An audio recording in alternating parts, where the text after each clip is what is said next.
ایک بادشاہ اپنے وزیر کا امتحان لینے لگا۔ اس نے وزیر کو ایک بکری دی اور کہا 7 دن بعد یہی بکری زندہ واپس لانا، لیکن وزن نہ بڑھنا چاہیے نہ گھٹنا۔ وزیر سخت پریشان ہوا۔ آخر کار وہ ایک بزرگ کے پاس گیا۔ بزرگ نے کہا دن میں بکری کو کھلاؤ مگر شام کو اس کے سامنے چھریاں تیز کرو۔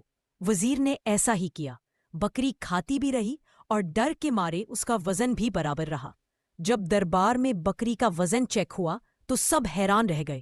وزیر نے فوراً بتایا کہ یہ تدبیر ایک بزرگ کی ہے۔ بادشاہ نے بزرگ کو بلایا۔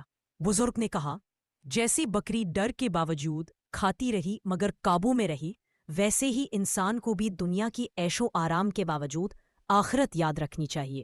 یہ سن کر بادشاہ کا دل بدل گیا۔ اس نے نماز اور دین کی پابندی شروع کر دی۔